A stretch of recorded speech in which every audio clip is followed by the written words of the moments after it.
face.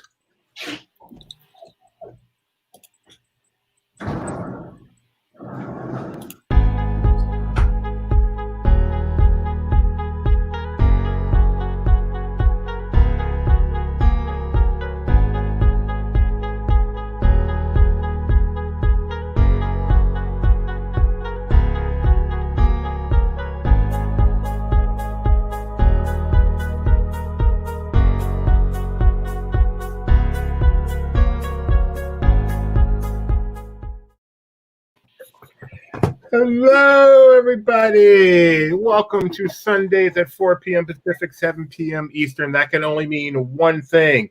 It's time for your weekly dose of Dig a Little Deeper, the show in which we take an attraction at this level. We dig just a tiny bit deeper. And that's what we're going to be doing today with one of the most popular attractions in the history of Disney theme parks. Toy Story. You may be overstating just a little.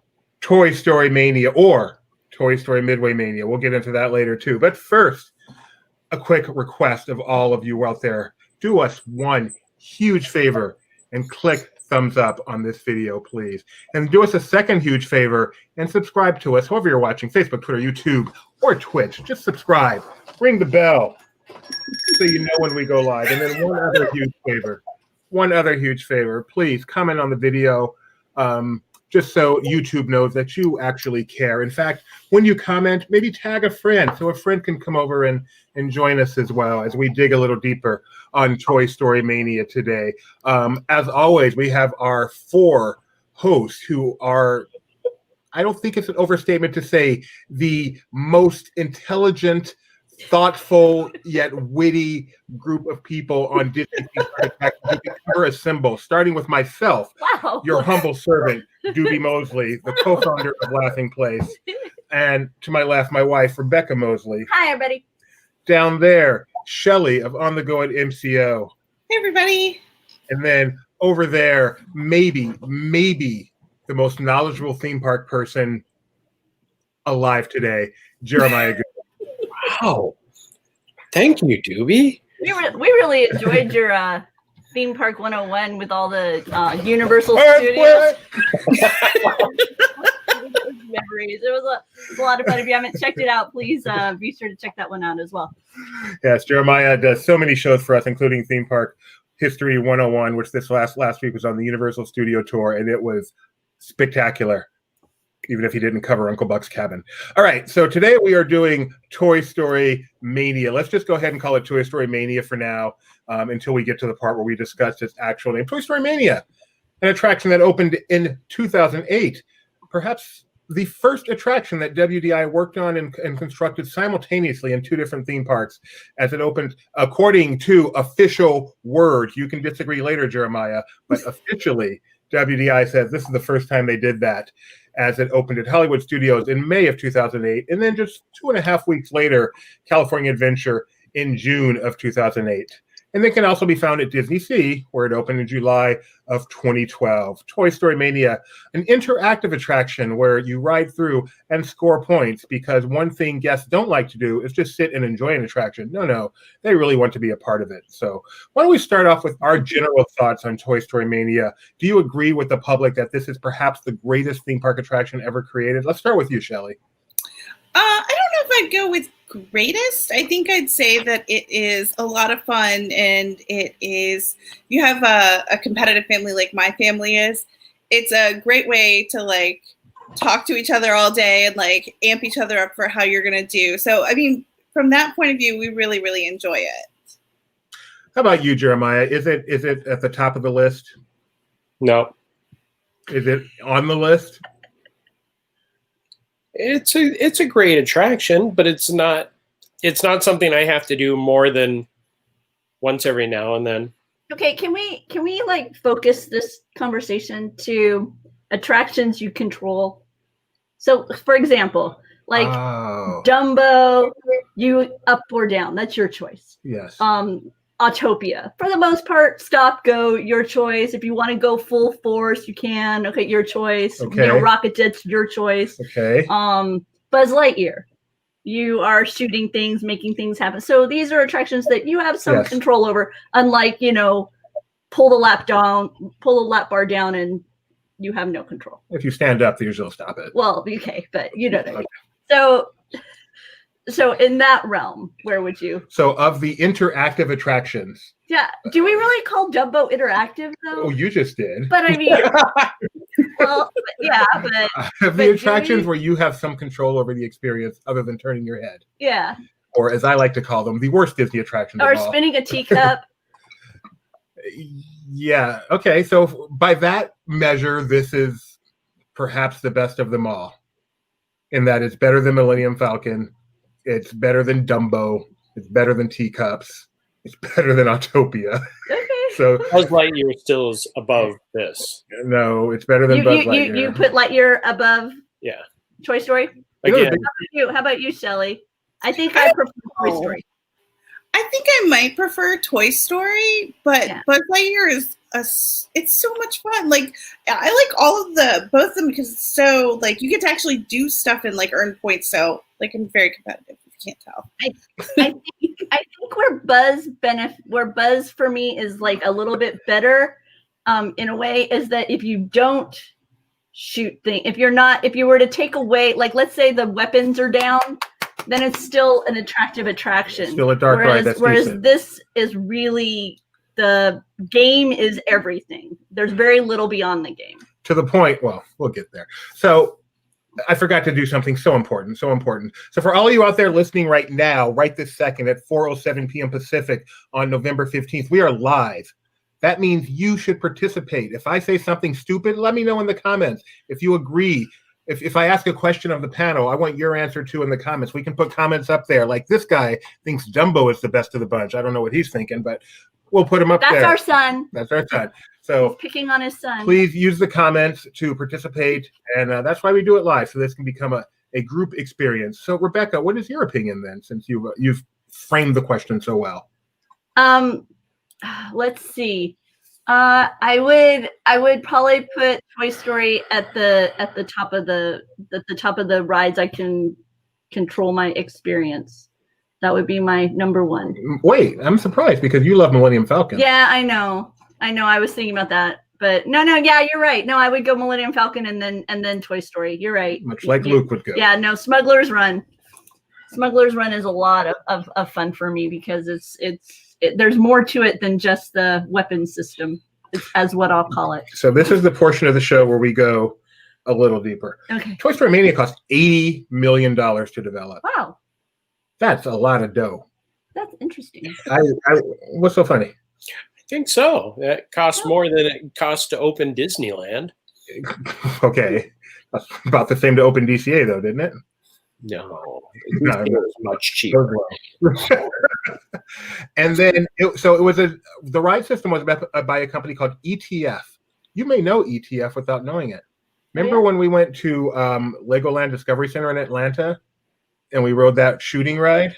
Yeah. Same company. Oh, yeah? Yeah. Oh, that was a fun one. So apparently they have a type. They have a type okay. of ride they do. That's a fun ride. Jeremiah, Mr. History, do you have any insights on the background, the development, the history that went into Toy Story Midway Mania? Nope. All right. This one was because it was so R&D, like we didn't really get much of the, hey, this is the attraction that's coming, because really the attraction is you sit on the car, it moves, it stops, it moves, it stops, it moves, it stops. The video game aspect is the real deep thing. And I know that we'd seen the technology kind of in previews, but we never knew exactly what it was for until they announced Toy Story Midway Mania. It'll always be Midway Mania to me because I'm a California boy.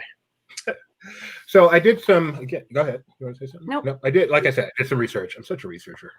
And so actually, LP, one of our ancillary projects, did a really in-depth interview with some of the Imagineers. So I picked out some quotes. Kevin Rafferty, one of the developers, a world-famous Imagineer, said he's been working for WDI nearly 30 years, and he didn't think he'd ever worked on a project that had advanced through management ranks as quickly as Midway Mania. So this was something that, for whatever reason, Disney looked at and said, yes, we're doing this. Why do you think that is, Mr. Jeremiah? because Toy Story was the kind of the movie that saved Disney animation. I was going to say, it was a combination of a lot of factors. You had Toy Story that was this huge success, and you had DCA, which was this struggling project. And there was this area where they saw that they could build it within the base of this coaster. They had a footprint available.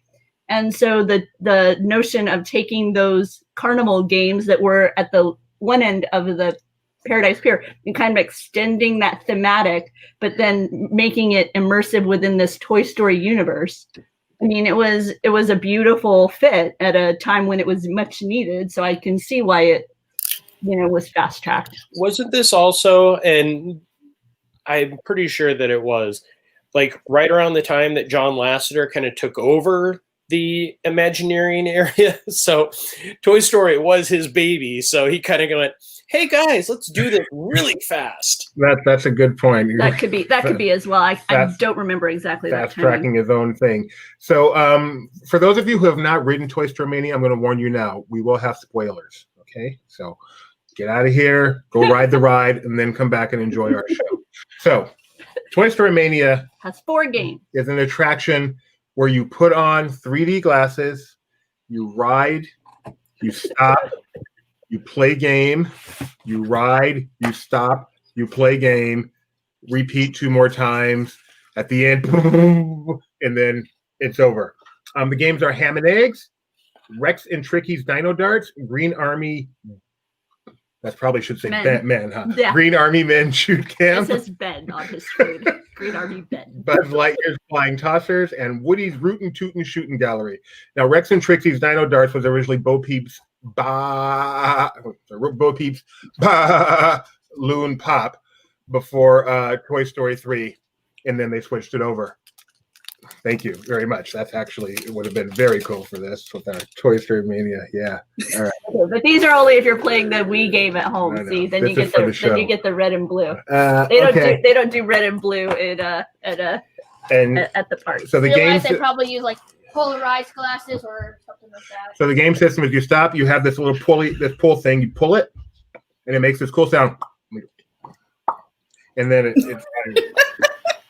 one of the things that's really impressive about the design of this game is that each of the games have different things that are tossed, and they actually went through the trouble of doing the research to make sure that the physics within the game fit the items you were tossing. So if you're tossing a pie, you have a different trajectory and feel when you're pulling on the pull string and it launches than when you have the balls or the cannons that you're tossing when you do the Green Army Men shoot. And like when the ball passes by a plate, you can see the way the ball kind of impacts the plate, its motion as it moves by it.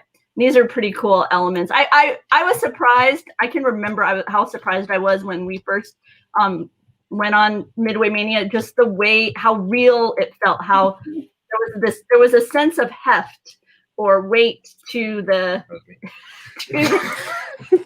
projectiles, even though it's all virtual. You're just pulling on a string, but it was very, very well done. I pictured WDI like tossing pies at the same time they're playing to see if they kind of go with the right speed. If you want to get a feel for the design process, the Science of Disney Imagineering special trajectory does quite a bit of talk on the R&D and kind of the play testing that they were doing regarding this attraction. It was quite insightful on the different, they talk about the various types of shooting mechanisms that they tried before landing on the pull string, which I love. I wish that came with the Wii. I wish you could have like the actual the pulls, because I love that thing. I think my favorite part of the attraction is the satisfying sound you get when you do that. Yeah, okay. I enjoy that so much. What's really cool too is that they have the ADA cars that instead of pulling the string where you slap the button because it's an easier task. So that's always really nice so that it's enjoyable for everyone and everybody feels included. Oh, that's cool. I hadn't seen not aware of that. that. Oh, that's very That nice. is really cool. Yeah. So you were speaking about another Imagineer, Sue, whose last name I should have written down. Jeremiah, do you happen to know Sue's last name? No. That's so irresponsible. Said her biggest, one of her biggest. It is. On my part. No, my part. So one of their biggest challenges was creating games that would work with a variety of skill levels. They said a 3-year-old can shoot but not aim.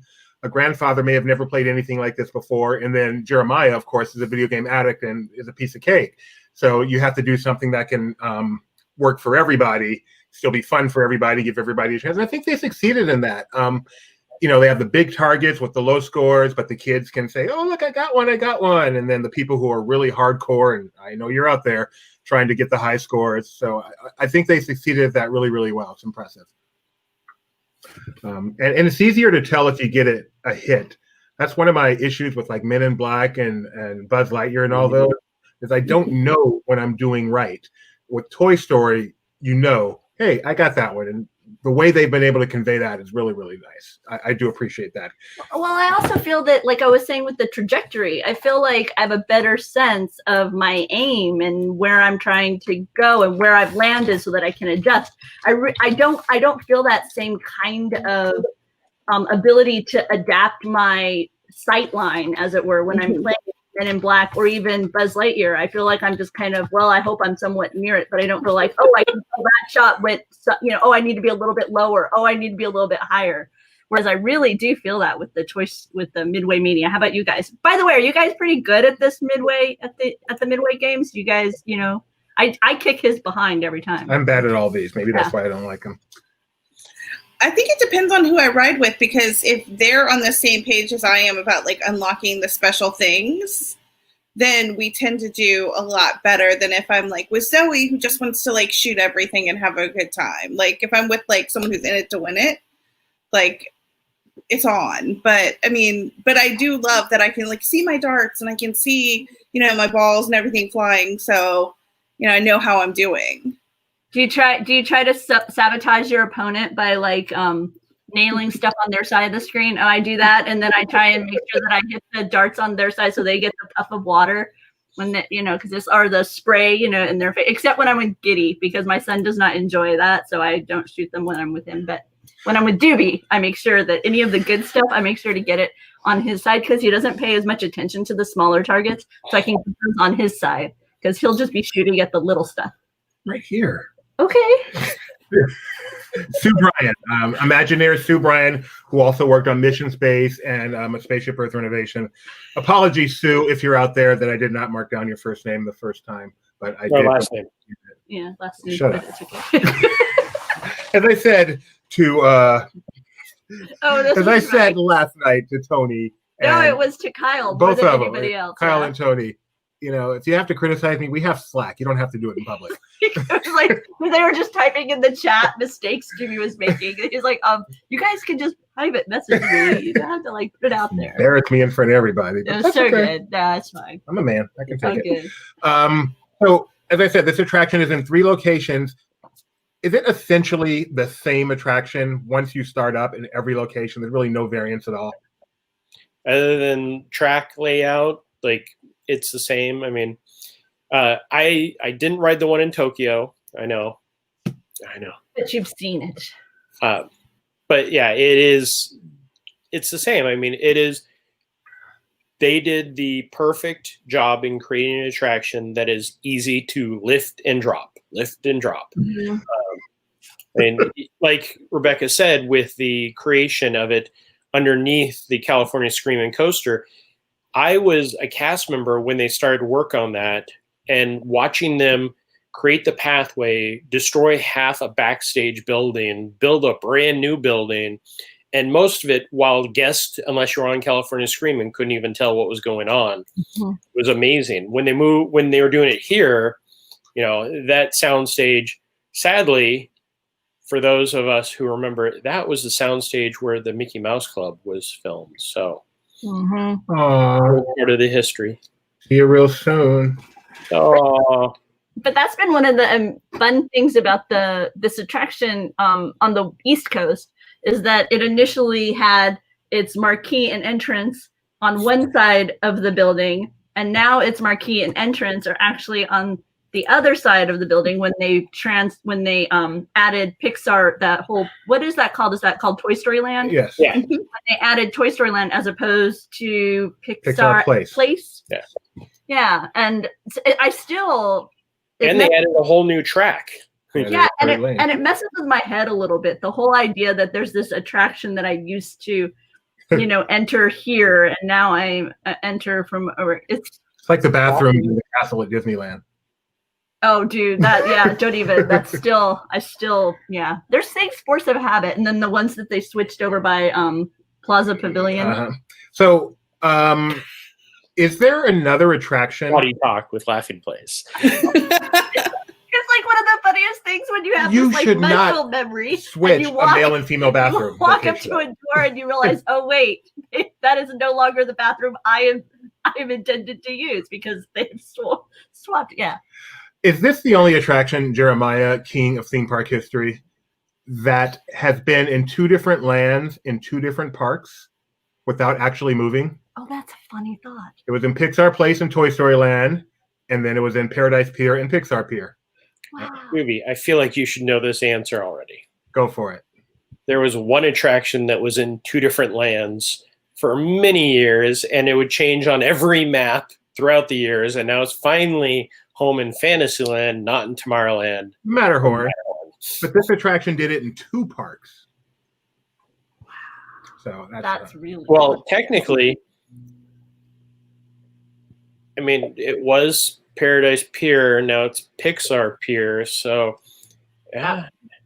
Yeah, wow. See? That's my really mind is blown. My mind is blown. This is a special attraction in many ways, some of which we'll get to soon. That's wild. So, by the way, while we're talking about Matterhorn, did it operate in both lands for a while? Yeah, it was, right? There was like a Matterhorn Tomorrowland and Matterhorn Fantasyland. Yeah, it would be on the map as 2 different lands. Like you could ride Matterhorn Tomorrowland or Matterhorn Fantasyland. It was the same. Do you have a preference? I was getting there. Fantasyland. Fantasyland? Longer. Fantasyland? Seriously? No, Tomorrowland's the one where it goes under the bridge, right? That's how I distinguish. One goes over the bridge, one goes under the bridge. But Fantasyland is a little bit longer for the run out. The under the bridge is by far the better one because I love to look at that bridge as I go under it. Wait, now we're doing Matterhorn talk. But wait, one of them had more Bigfoot sightings than the other one, or Yeti sightings. Bigfoot. Sorry, Yeti sightings than the other one. Bigfoot sightings. Oh, you're right. So I'm trying to remember which one it was. I think it was the Fantasyland side, but I'm not sure. Okay, sorry. Go ahead. We'll go back. We'll get back on track. Hey, Shelley, what's gotten into the Matterhorn? What? Wait, here's Doobie's favorite commercials. What's gotten into the Matterhorn? That was how they brought was how they added Harold. It was. That's right. Sorry. I'm like, trying to think of like the basketball court, like I'm trying to think of like facts. No, don't forget who you're talking to. Yeah, it's way more shallow than that. So back to our marquee attraction today, Toy Story Mania. One of the things they touted, or is it touted? Touted a lot leading up to. One of the things they touted. Look at my Skyliner. I know, I put it back there for you. It's like Mr. Skyliner on my shoulder. So one of the things they touted back then. I'm glad Tony's not watching today. Is the fact that because of by the very nature of the attraction, it could be changed, as they did for Toy Story 3. And they talked about how they would do Christmas versions of this attraction, which got Rebecca and I trying to find any indication that they actually ever did it. It never happened, right? No. To go off on another attraction tangent, when they talked at the Star Tours Parks blog party, they had Imagineers out, and they talked about how when they put in the multiple changes, they referred to being able to do holiday stuff. And one of the things that they said was you would fly over Kashyyyk during Life Day. Aww. And it was just this random comment. And every Imagineer I've ever talked to said, that was never something we talked about. Like, you did. That's so good. You may not have, but yeah.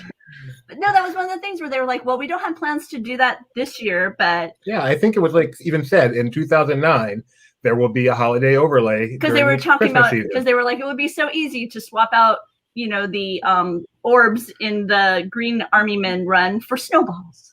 Apparently not as easy as they thought. Well, I guess they're going to put this really nice sweater on some of the characters, and they're so adorable. Breaking news. If you haven't seen the breaking news, go to Laughing Place.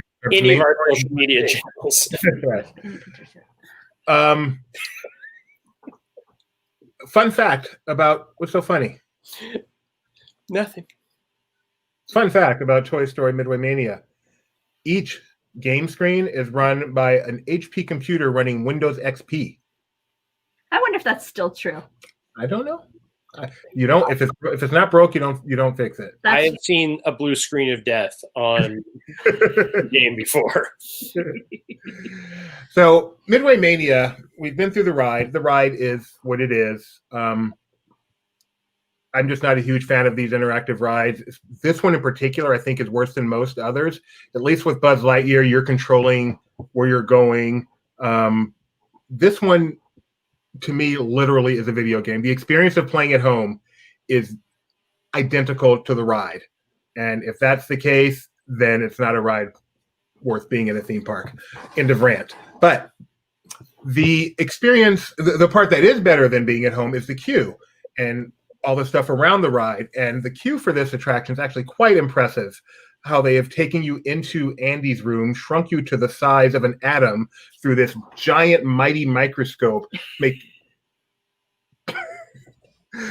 So why don't we take a look at some queue pictures here while Jeremiah talks about such things. By the way, before you do that, just for those of you who are wondering, it's under a minute until SpaceX sends people into space. So I understand if you're not around, but don't want you to miss it. Check out our Twitter channel because under a minute. Tony's out there today. So there you go. We cover it all. Yep. Sorry. So Doobie, like you were saying, you go into Andy's room. That is one of the biggest problems with the storytelling on both coasts.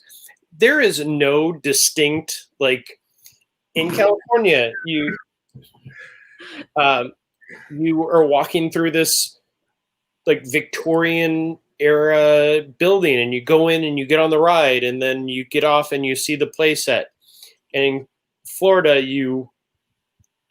when it used to be on Pixar Place, you just walked into a building and all of a sudden you were the size of a toy.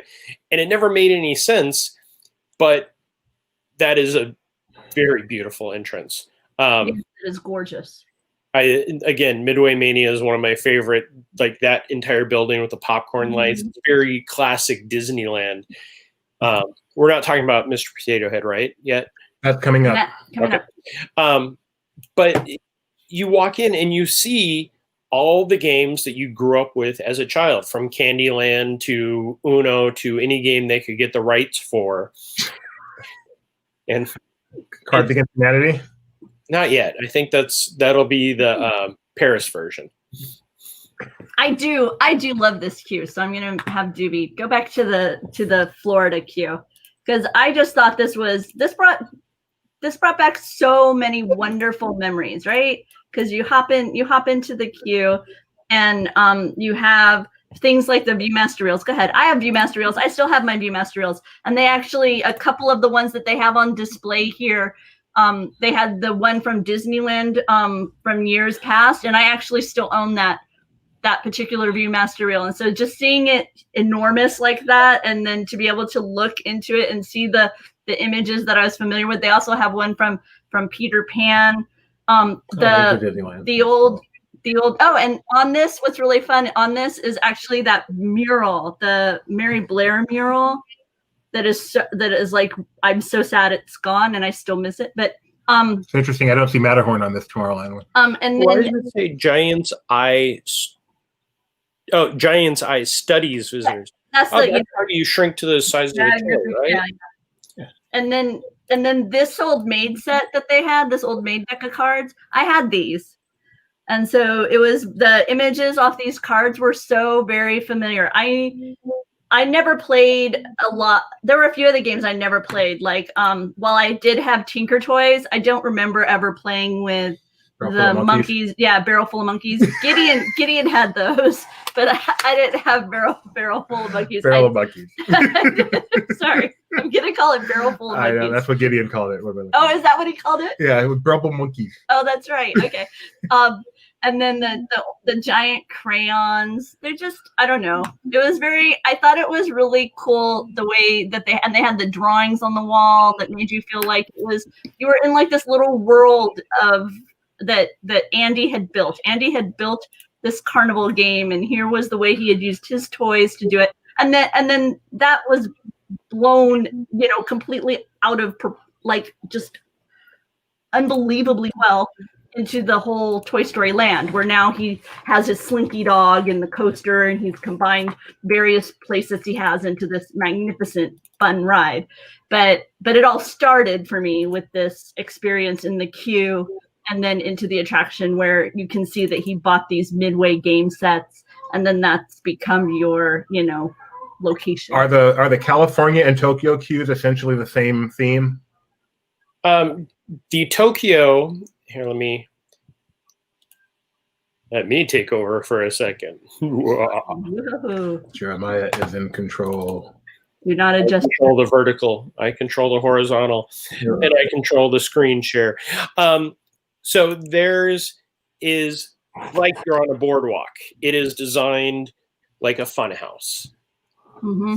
So you go through Woody's mouth, and it is very much like the normal queue for California, but it is to the nth degree because it's Tokyo, where they do everything far beyond anything we could ever think of.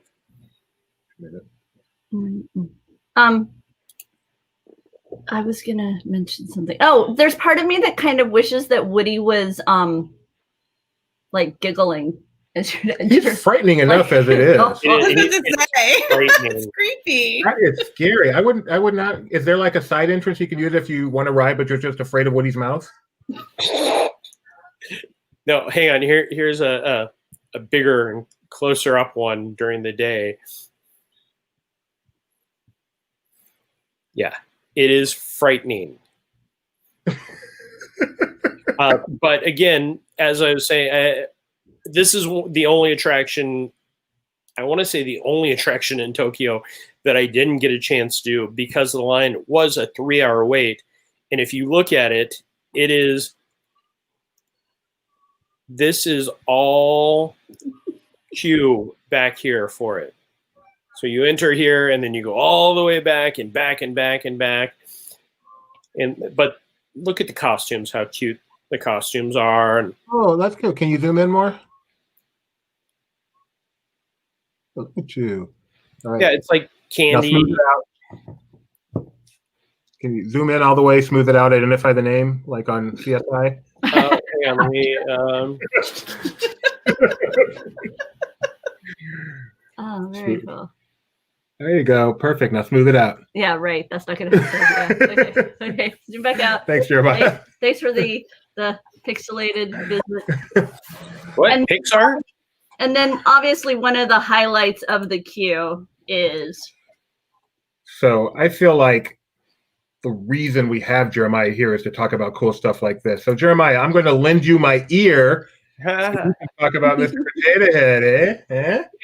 So Mr. Potato Head was really, I mean, they had this amazing initiative in the early 2000s of the Living Character Initiative, and that's where Lucky the dinosaur came from.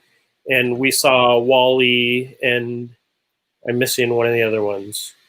Lucky, Miko? Miko Muppet? that I never saw, yes. Muppet? Muppet Mobile Lab came out of this, but Mr. Potato Head was the first character that could interact with guests live while you're in the queue.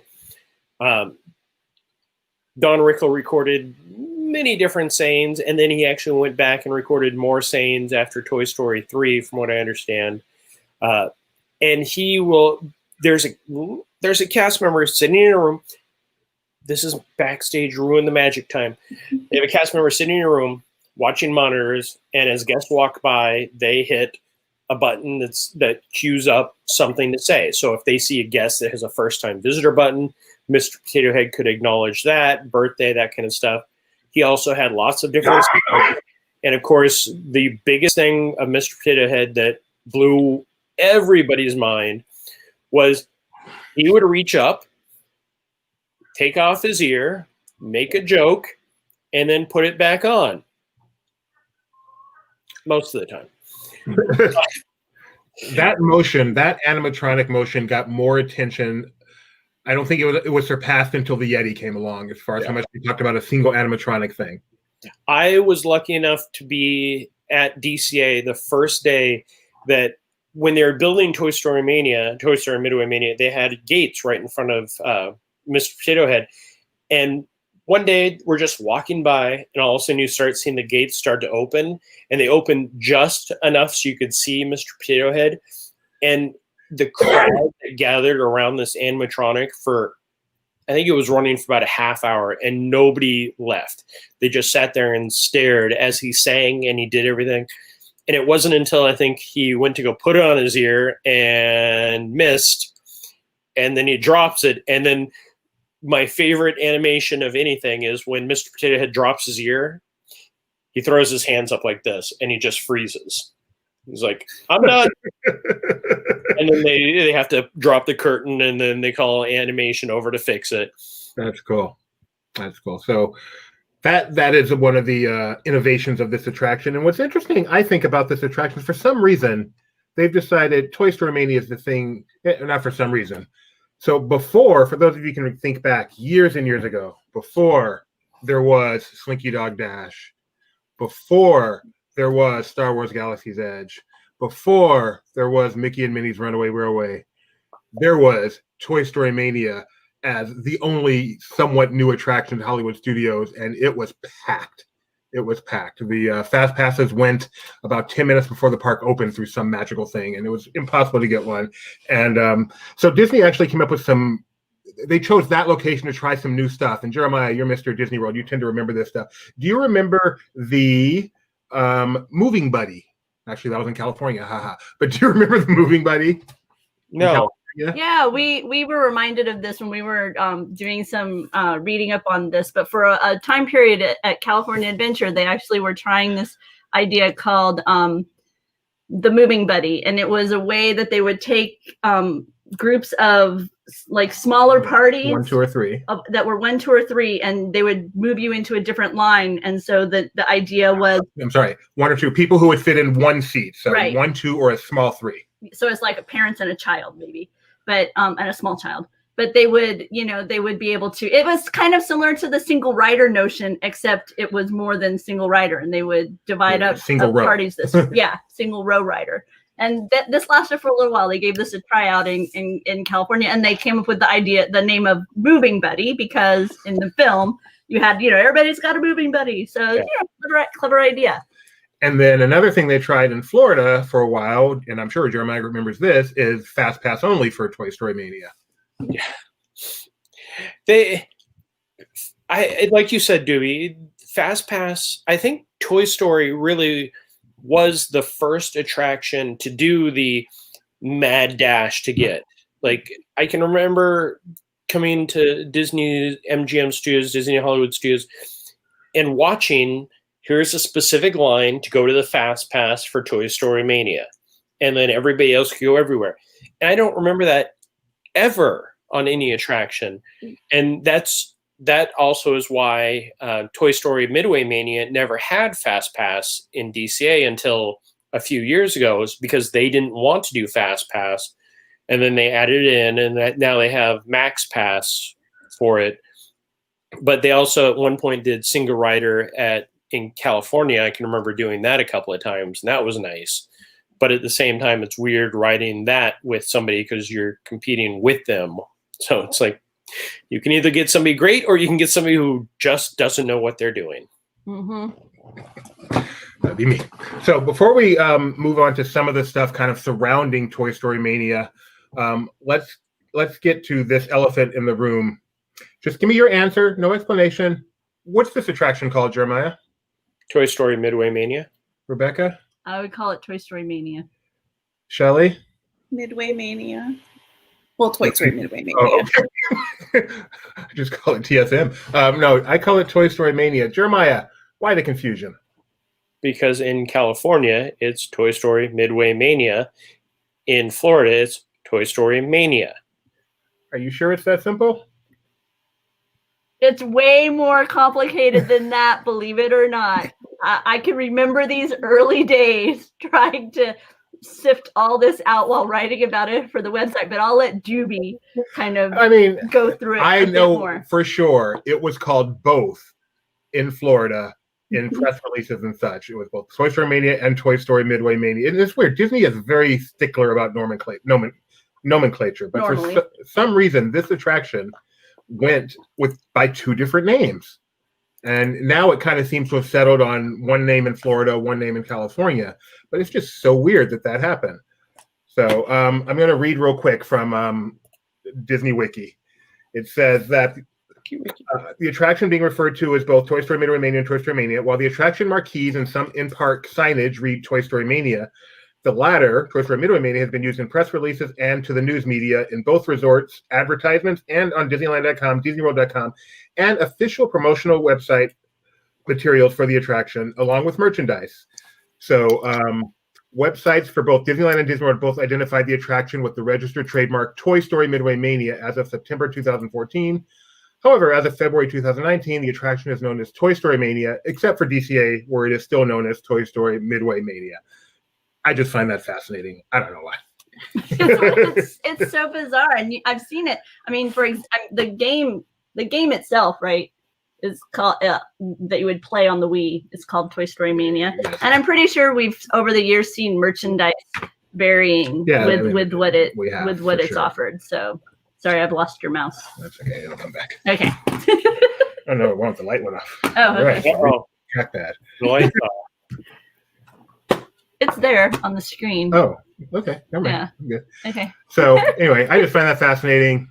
There is no definitive It's one of those things answer. where we went back and forth with the website because for a while we thought it was a way for them to differentiate between the coasts, but then it was clearly not. And like the signs would be the sign would say Midway Mania. So it's just odd and different. And I remember one of our contributors went to like a pre-thing they did in California where the Imagineers consistently call it Midway Mania. Mm-hmm. And so to them, if you call it anything else, you're wrong. Even though the sign said Toy Story Mania. So it was just, and like here you can see the marquee says Toy Story Mania, no Midway. So it's been back and forth in Florida on the marquee. And then in California, it just has one. So, So this is a very high-tech attraction, as we've mentioned. In fact, HP and Siemens both did a lot of contributions to the tech behind it. As Rebecca said, you can learn more about some of the behind-the-scenes stuff on, what was it? The Science of Disney. The Science of Disney Imagineering. It's also featured Trajectory, and it's also featured a little bit in Disney Plus show, The Imagineering Story. Mm-hmm. So, and then of course YouTube always has a lot of behind the scenes stuff by fans. So if you want to we go a little deeper, dig a little deeper. If you want to dig a lot deeper, there's more places you can go to learn even more. But hopefully we've helped you get a little deeper. We're going to now expand from the attraction itself. So instead of getting deeper, we're going to dig a little wider and go to some of the things around the attraction. For example, I'm going to talk about this. Yeah. Oh, well. They let you bring it home. Like you can be at home in the comfort of your living room, and with your Nintendo Wii, you could shoot. you could shoot. The rings was one of them, and I believe the egg toss and the ham and eggs and one more game. Buzz Lightyear's Flying Tossers. Okay, but. And there's something else. Those are the games. Oh yeah, no, they weren't all there. Like the Dino Darts aren't on, or the Balloon Darts, they weren't on here. But the other games weren't on here, and it's fun. And what it is it's a sequential game where, as you complete each one, you kind of build a play set in Andy's room. You go like this to do it. Yeah, you have your Wii remote, and you. Mm-hmm. There's no. No, they didn't. Satisfying. No satisfying. No, they didn't offer you. They could have apparently they could have sold you on a controller for an additional fee if it would have offered you that lovely satisfying pop. That's such a pleasant sound. And it's totally fabricated too. It's like yes, ooh, Jeremiah, nice. See, there you go. Hang on, this is from my August 2008 trip. That's the billboard that was out front, and That's so cool. Go on. I'm You bringing say it. and. Usually when you say and, there's something following. He's working on it. That's the attraction inside. Yeah. See, it's so bizarre. I mean, as Disney fans, we're so used to them having very specific nomenclature, and we're all very careful. Like, the Tron Light Cycle ride that's coming. Is it a forward slash or a backward slash? All these types of things. We all try to be very careful on it, and then there was this where we weren't sure what they wanted us to do. So it's lots of fun. What is the name of the attraction in Adventureland with Indiana Jones? Oh, Jeremiah? Indiana Jones and the Temple of the Forbidden Eye. Rebecca? I would call it that as well. Shelley? I would call it that as well. Or Indiana Jones Adventure. I don't want to hear or. Which one's it called? Well, again, according to the maps and everything else, it's Indiana Jones Adventure. According to signage and everything they told us for most of the years, Indiana Jones and the Temple of the Forbidden Eye. Ah, so we do have another example. I I find hadn't that even thought of that. so That's fascinating. I interesting. don't know what it's called. Or if you're on the Jungle Cruise, Indiana Jones and the Temple of the 4-Hour Line. So it really goes by 3 different names, if I'm not mistaken. What's the longest you ever waited for that, Shelley? Which one? Indiana Jones. Well, either one of the 3. Well, I probably about an hour for each one. I usually have been really lucky with like Fast Pass or Max Pass. That's pretty short. Jeremiah, I know yours is longer. Let me see. I waited 3 hours to walk the queue. So I've waited down Main Street. Did you camp out for DCA opening? No, Yeah. you did. Okay. I counted. I was right next to the Matterhorn. Oh, you were too? Okay. So many people I know were right by the Matterhorn. Well, that's because that's where the line ended.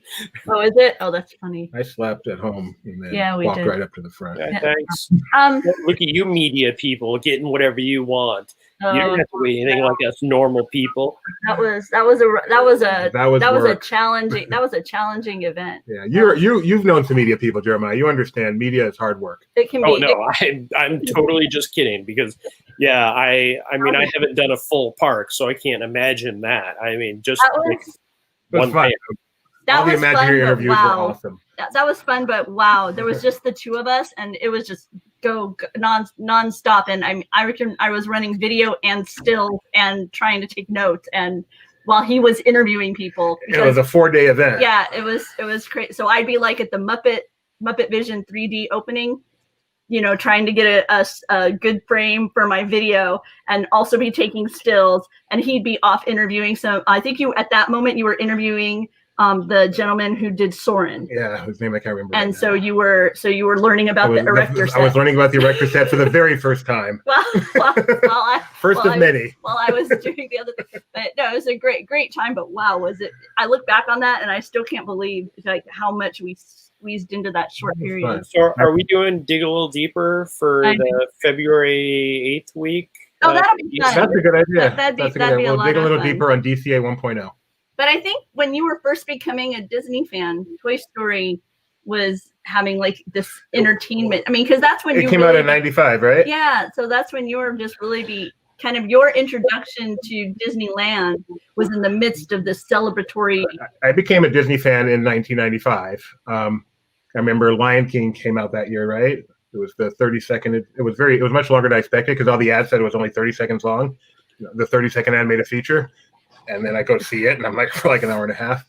This is Juby's long-standing joke, right? The 30-second animated. They said it's the 30-second animated feature. Oh, 30-second. Shelley gets it. She doesn't find it funny, but at least she gets it. It took me a second. When you were like 30-second, I'm like 30-second. Oh, okay. Yeah. It was like, oh, okay. Okay. Anyway, so yes, Toy Story was big for me too. I remember seeing that at the El Capitan Theater. and then we went over and did the Fun House next door. Yeah, so that's what. Well, first we should mention, in addition to the Wii video game, they did have an Xbox and a PS3 video game in 2012, and they also apparently had a standalone kind of dealy with the headset kind of dealy in 2010. So, but yes, Toy Story in the theme parks first happened at the El Capitan, the location that Disney owns. I'm not really sure, in Hollywood, but where you can see Disney movies and then do cool stuff.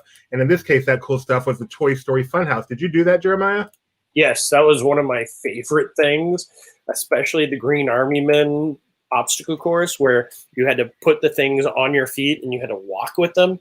I almost fell many times, and I have a whole other weird story about the show that was in I don't remember what the show was called, but so where the Toy Story Funhouse was the Hollywood Masonic Lodge. It's also now the home of Jimmy Kimmel Live.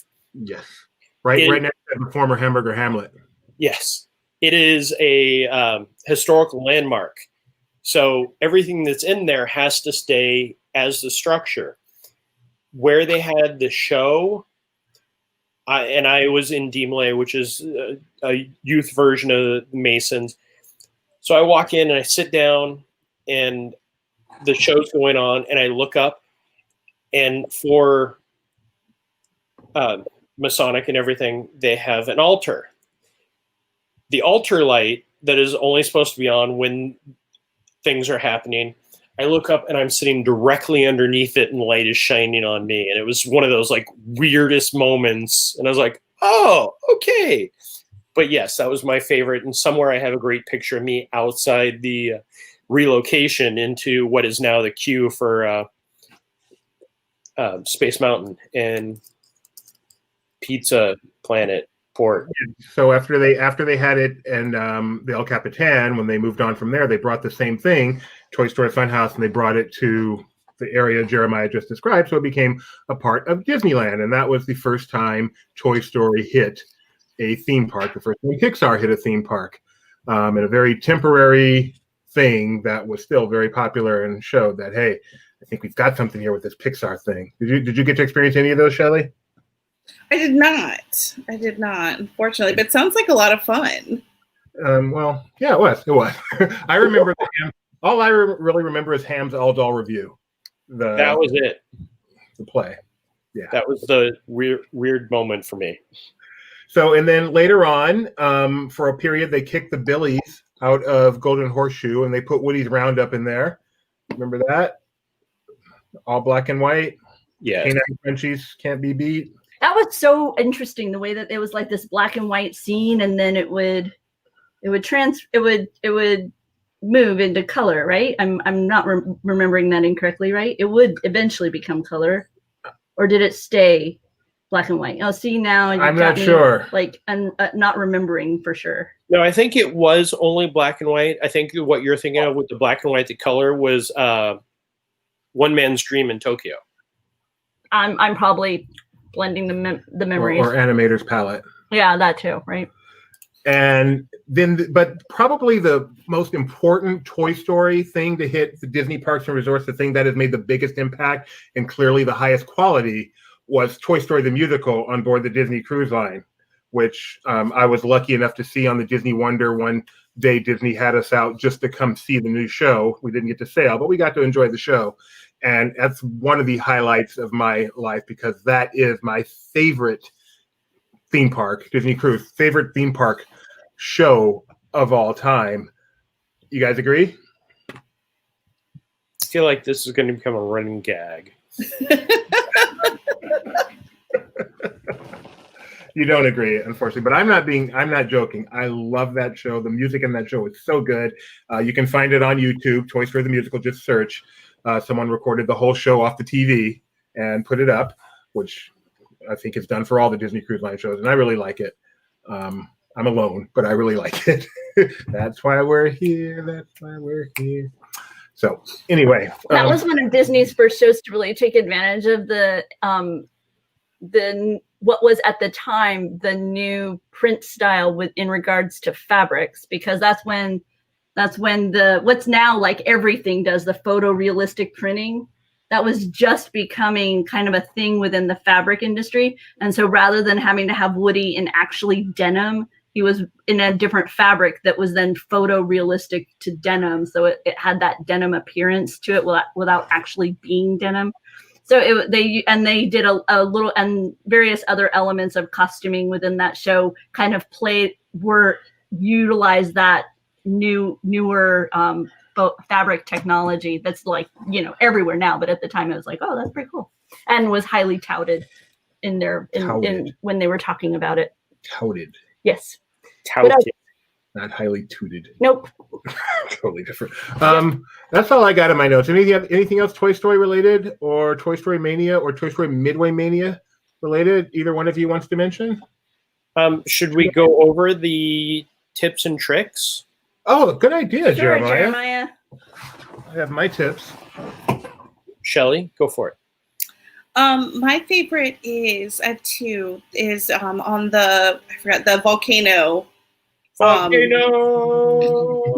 Is to make sure that you shoot all of the lava balloons. And then when it erupts, I always like to aim at the base of the volcano, because I can go back and forth over a little area and pull my cord as many times as I can to pop the bonus balloons. That's a good tip. There you go. Can I go next? Yes, sure. So my favorite, and I just recently learned this, is when you get to the end and the giant monster comes out and they tell you to finally press the red button, the first one to press the red button gets an extra 100,000 points. Your turn. Go ahead, Jeremiah. Well, this is me in front of the Toy Story Funhouse at Disneyland. Wow, you're the one on the right? Yes. Also, I love the original Buzz Lightyear costumes where his shoulder ball never fit in the costume, so it's like always just weird. He couldn't move his arm past that point. How old are you there, Jeremiah? Like 20? He's not that much younger than you. No, what? 95. When were you born? 74. So he's about 20. Okay, but it's just the way you always talk about him is like so much. I'm a young whippersnapper, apparently. He's aged much better. He's clearly had cleaner living than I have. 23. Look at him. He could pass for 30 today. Well, it's because I eat meat. And you walk the theme parks a lot. That's why I attribute to good health. Walk in the theme parks. My favorite tip is the Buzz Lightyear ring toss, where they have Zurg's head and little green men pop out. And if you and your teammate work together and get all the green men at once, or, as they pop up, his head lifts and he does the giant mouth open and close over and over again. And you can rack up the points there. But that one's difficult to trigger. Wow. I don't even think I've ever seen that. Thank you very much. I'll have to give that a try. I'll have to. I haven't heard that. I'll show you next time you're out. Okay. Do you have one? I don't. Yeah. I don't really have one. I mean, I enjoy. My thing is, I like to make sure that I stay in a certain area so that I open up. Like, when you're at the bar, you hit when you're in the Western town, you make sure you hit the target so that it opens up, and then you get those so it opens up. Just be aware that there's little layers. Or I really like to get the little critters that crawl along the outside edge of things that, they're worth more points. And both those are actually triggers for more games. For the Western town, if you hit the first fan, or hit the first bullseye, and the fan pops out, and if you hit every bullseye and every fan, everything explodes, and every bullseye appears, and it's 1,000 bullseye.